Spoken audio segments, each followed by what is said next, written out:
Hi, welcome to another Camect support video on searching a camera image using the mouse over controls for alerts or timeline events. As soon as I move my mouse over, it'll start to expose some different features.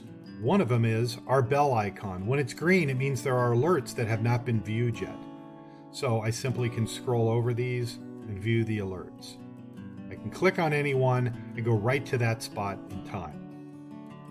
Clicking the bell icon will make it disappear.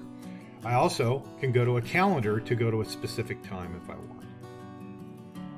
I can take a snapshot of the screen. Currently it's telling me we're watching live view.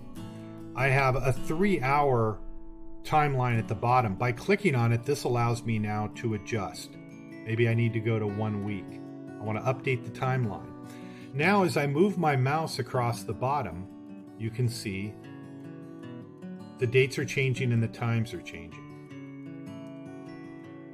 I can click on a moment in time. It's going to bring me right to that.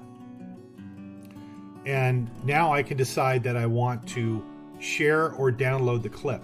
I've already done a video on that, so I'm not going to spend a lot of time on it. One thing you'll see is that the speed under which you're viewing back can change sometimes as it fast forwards a little bit to get to the next clip. And you can also view these things in a time lapse.